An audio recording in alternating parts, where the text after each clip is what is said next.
a little bit about yourself personally, just, background stuff. Oh gosh, okay. Um, well, hard place to start. I guess a native. I grew up actually in St. Joe. Okay. Moved to Kansas City out of college and started my life out working in the corporate world. Mhm. Um, got married about 5 years after moving to Kansas City, and had two daughters. Both are raised. One is married and living in Parkville, and our younger daughter is living in Seoul, South Korea, Wow. where she's teaching English virtually. Their schools, just like ours, are doing remote learning. Mhm. So she's learning to live with that. And like I said, she's been in Seoul for 3 years, is loving it, loves the culture over there, and having a great time. Fortunately, we had the opportunity to visit her. We met her in Japan back in February Mhm. and got to spend 10 days with her over there. So that was great. Really cool. How did she come about heading out to South Korea? Well, she majored in music and English, and as she got through college, she was really going down the English track and teaching, Mhm. and really seemed to have kind of gained a real appreciation for the Asian culture. Studied Korean, learned the language, taught herself the language, and then got certified to teach English through a program over there, and so that's what she's been doing. She That's kind of, really cool. yeah. I had a couple of close friends from South Korea, and so it's actually a really, really cool culture when you learn about it. And they are very, it's just very different from American culture, and it's very, Yeah. it's just, I think you just learn so much. So does she want to live there, or do you think she'll come back? We have no idea. Like I said, we'll see how it goes. Yeah. She's on a 1-year contract. She renews every year, so she may want to move to Japan, stay there for a while. Who knows? So we'll just see. And that's cool. I'm sure it's tough to not have your daughter nearby, but at the same time, you're proud of what she's Yeah, accomplished. absolutely, and we can thank technology like this that allows us to stay in touch with her. So. That's true. Yeah, I know that was a game changer. My mom was very. I'm from Russia originally, and so we moved to Kansas City when I was 12. Um, and my mom was very big on, which it's funny, you start to appreciate those things later in life, but she would like always get on my brother and I to call relatives on birthday, like call your aunt, do this, and it was always this big process. And now we just have this big WhatsApp group because we have Yeah. family all over the world, and so it's so much easier. Like I can just send a little video or a picture, and yeah, that's definitely changed that part of it quite a bit. Yeah, Um, very much so. for Yeah. sure. All right. Well, then tell me a little bit about the work side, the professional side, and how that came about. Sure, yeah, absolutely. So like I said, I've been in IT my entire career. Mhm. Started out as an application developer, software engineer, and then later on moved into project development, project management kind of work. And really that was where my passion was. I enjoyed really working with business people, non-technical people, really understanding what their goals were, what they were trying to achieve, and then helping them leverage technology through applications or hardware or devices or whatever it might be to help enable what they were trying to accomplish from a business perspective.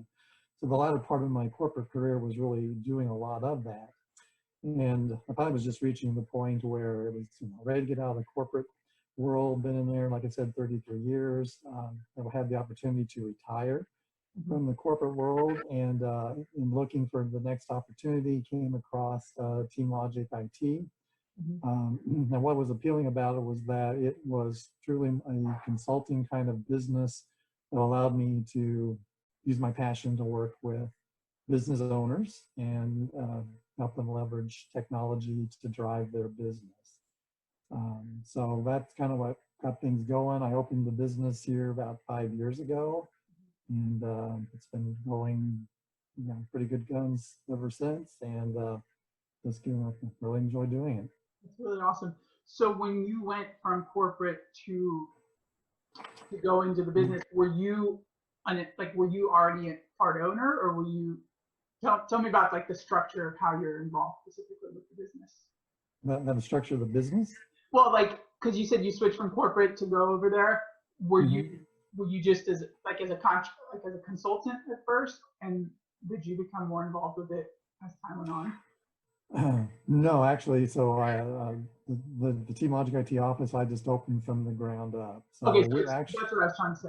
Gotcha. yeah. So I'm everything. I'm the owner. I'm a sales guy, a marketing guy, the operations guy. I have technicians that work for me. That they do all the real work, I guess, if you would say. But no, it was starting the business from the ground up, and it was a little bit different. TeamLogic IT, we're actually it's a franchise structure, if you will. And there's over 200 TeamLogics now across the U.S. And the great thing that I love about that is it allows you to have a lot of resources available to you that you don't have to source yourself. So what TeamLogic is enabling us to do is, I have my local technicians, but we also have a group of 400 engineers in the network that we can leverage for consulting, remote support, that type of thing. And as you know, technology is changing constantly, right? Just trying to keep on top of everything. Could not do that by myself. TeamLogic helps us keep abreast of how the technology trends, the latest in technology for small business, and the best vendors that are working in that space, et cetera. So that's really what was appealing about opening a TeamLogic office here in Kansas City, and that it gave me a lot of resources right off the bat. I would have had to spend years building if I just started a business totally on my own as an independent. Yeah. And so talk to me a little bit. I'm always curious to hear this. Like when you made the decision, how was the conversation with family and your wife or whatever about going from corporate to, hey, I'm going to do my own thing here? Well, by then both the kids were out of the house, so it was just my wife and I. So that part of it was good. But yeah, it was interesting conversations. My wife had been an entrepreneur as well. When we first got married, she owned a retail store that sold gifts and greeting cards, and at that time, balloon bouquets. That was that was a trend that hadn't started yet. Balloon bouquets and deliveries, and she kind of started that trend in our previous home in St. Joseph. And so she kind of understood what it was like to have a small business. She still kind of had that itch to run a small business. So it was a bit of an interesting conversation. She's kind of trying to coach me on, well, this is what it really is going to mean as a small business. It's just not like, your own boss sounds like it's really cool, but it's not. And you're working all the time. But there are some rewards out of that. So, I mean, she was, giving me some caution, making sure I understood what I was really getting into. But now that we've been doing that, she's even though she has a full-time job, she is a partner and helps with the business as well too. So that's been a good thing. That's really good. So it sounds like it was a good pairing as far as like having that experience in her life. Yeah, absolutely. The endeavor that you're taking on. Yeah, it helps because it is. I mean, I've heard this term before, but if you're an entrepreneur, if you're own your own company, you're a firefighter basically, because it's hours a day you're on call to an HR issue or a client issue. There's the buck stops at you, and so you have to. Exactly. I think personally for me, that's why even though it's really hard work, I wonder if you feel the same way. It doesn't feel. There's something about it where you're able to push a little bit further because it's for you and it's not your effort is directly influencing your own success rather than a boss's or a company's success. And I think that really plays a big part in the longevity of being able to sustain a high output like that all the time. Yeah, absolutely. No, excellent point. Exactly. Good. I'm glad you're still rocking it 5 years in. That's good. You haven't lost your spark. Yeah. And then we have COVID-19 hit. What a great time. Yeah. So speaking of, like, because you're in IT, so obviously it's remote a lot anyway. Did you see an uptick in a need for your service? Was it about the same? A little bit of an uptick, yeah, because of course I had my client base that I had to kind of help transition to now working totally remote, not being able to get not physical access to your location. So there's a little bit of helping our current clients get reestablished into the new way of working. And then there was another part of that where it was businesses that really hadn't used our kind of services before that now had a need, and they didn't really know how to move forward and what it took to have a remote workforce and work in that kind of environment. So a little bit of an uptick in helping new clients get set up for that. And then other new clients that have come along because their current IT resource was not able to support them anymore for whatever reason. So yeah, I ended up, at first I was nervous about all these shutdowns and things like that, but technology is now kind of an enabler to helping us survive and continue to run our businesses, that it just has increased the demand on the kind of services that we provide. Absolutely. And I think what really happened, at least in my opinion and my kind of observation, because of the shutdown is obviously the internet has been playing a bigger and bigger role in the last 10 to 20 years. But I think it's sort of been running in the background unless you're hands-on with it. Like if you're in IT or if you're using software all the time, you know how central it is to a business, even if it's, you know, a business that isn't necessarily in software. If you're a HR or you know, if you're a bank, like you're using, but I think to the average layman, it was just sort of there. But now it's like I'm noticing all these people just coming out and saying like, we clearly, this is taken front stage, that this is a need and it is not a fad. It's not in passing. This is something clearly that the world is going to run on, you know? And it's interesting to see that shift in the public consciousness of how much we actually need this. And it's kind of cool. So I'm sure you're probably getting a lot of people, maybe you're just hearing it, but like inquiring about like, oh, I'm learning a lot of things about IT that I didn't realize that's how my company was run, that there was a server and it was, you know. Right. Yeah. And I can't get to it now. Why can't I get to it now? I could always get to it. So yeah, what's interesting, because I just was reading a Gartner study, and the companies that they surveyed, over 85% of them are saying we're probably going to continue with some kind of a remote workforce moving forward. This isn't just a, you know, one and done and we all go back to the way it was. It's like, I think this is going to be the new norm now for a lot of businesses. I think there's a massive, I mean, in more than one way, obviously, but I think there's a massive paradigm shift in the corporate professional world of the companies that have been maybe hesitant to make that transition for whatever reason are just now at a point where it's do or die, I think. So I see a lot of companies in the next 5 years either really taking this in stride or just, I think, disappearing. Well, for example, I have a prospect right now that they were forced to move everybody to their homes to work. And now he's saying, I want to stay this way. I have office space literally that the lease was coming up. It was too expensive for us. Now I have the ability to not have to have a physical commercial office space, but the way I'm set up right now isn't the best way. So now we're going to be working with them to make them permanently a remote company. Yeah, it's crazy. It's just funny. It's like one of those things that, like, once they did it, they're like, oh, it actually, people work, and they, like, they're adults, and when you give, you know, when they go home and they know they have a task, they actually finish it. They're not like school children that you have to babysit all the time. So that's really cool. So have you changed your marketing strategy, or like have you adjusted anything on your operational end due to the shutdown? Yeah, I mean, obviously our marketing has changed, you know, I wouldn't say drastically, but we made some adjustments to it to be more focused on a remote workforce, cloud services, mobility, being able to just work from anywhere. That's kind of more of our messaging.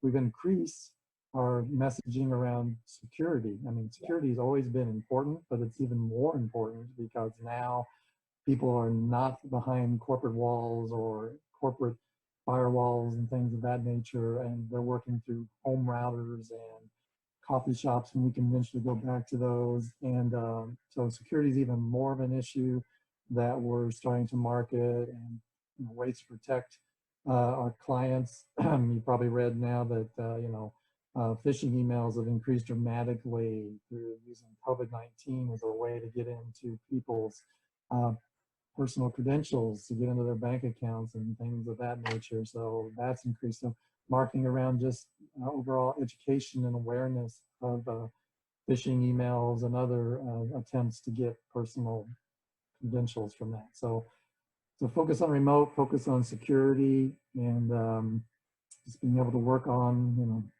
anyway, that's kind of where our marketing shift has changed. Or I got more increased. We really have focused on it, but it's even more so. Yeah, and maybe sounds like you've just kind of not pivoted, but sort of redirected the primary message of we are responding to these current needs, which is security, work from home.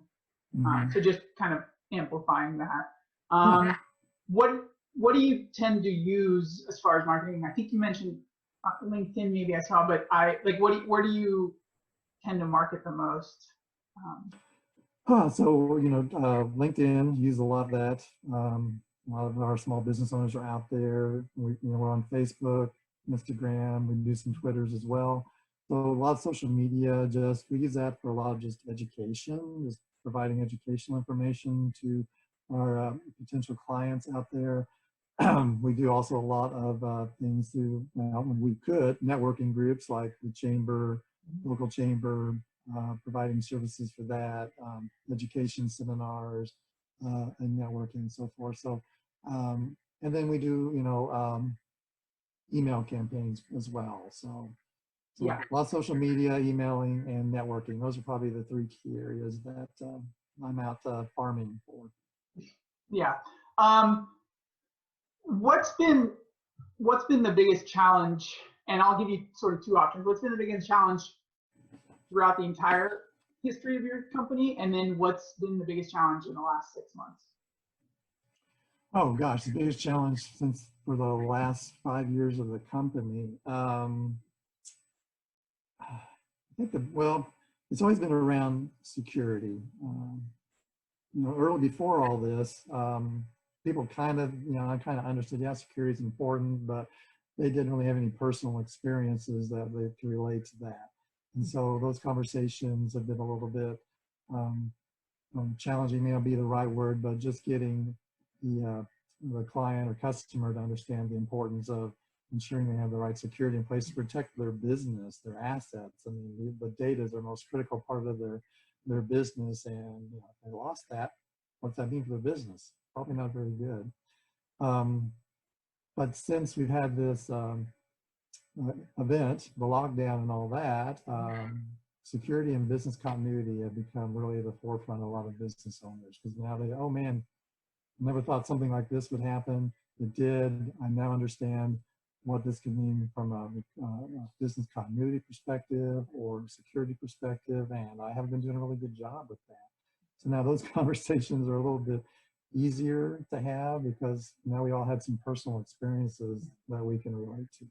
Yeah, and that kind of alludes to what we were talking about a little bit before, is that public consciousness has really dramatically jumped from, just sort of in the background of some people who are in that industry to now everybody seems to kind of at least have some awareness of, even like grandmas are like, oh, I heard Zoom bombing is a thing, and that's, you just, and I think it's interesting how that plays, because those little bits of information break through, and you'll see it on social media or CNN, whatever, and all of a sudden it's like one day nobody's talking about it, and the next day it's the topic of every conversation. So yeah, I think you guys are in good position then, business-wise, to be yeah, good. It's good. It's good to be in this position. I mean, the thing, one of my passions, I love to help people, and technology is the way that I do that. And being able to be a resource during these times has been pretty satisfying to be able to help those business owners survive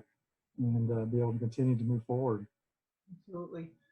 So with that being said, tell me like the most rewarding aspect of your job, of what you do.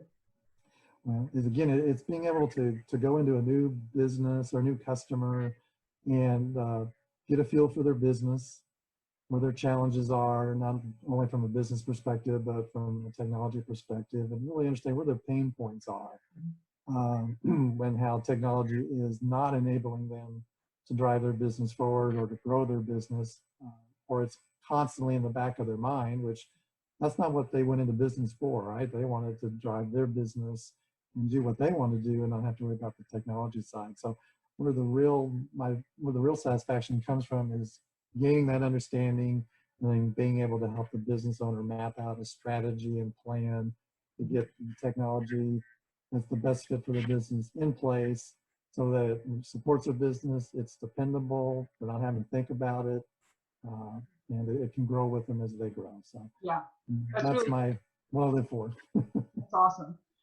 Yeah, because I think from what I'm hearing is you're basically taking the tasks that I don't want to say unwanted, but the tasks that are sort of beyond their technical skills, and you take care of it. And that is a good feeling when you are able to help a business owner focus on what they do best, and they don't have to worry about the things that they're not necessarily experts at. Exactly. That's what it's all about.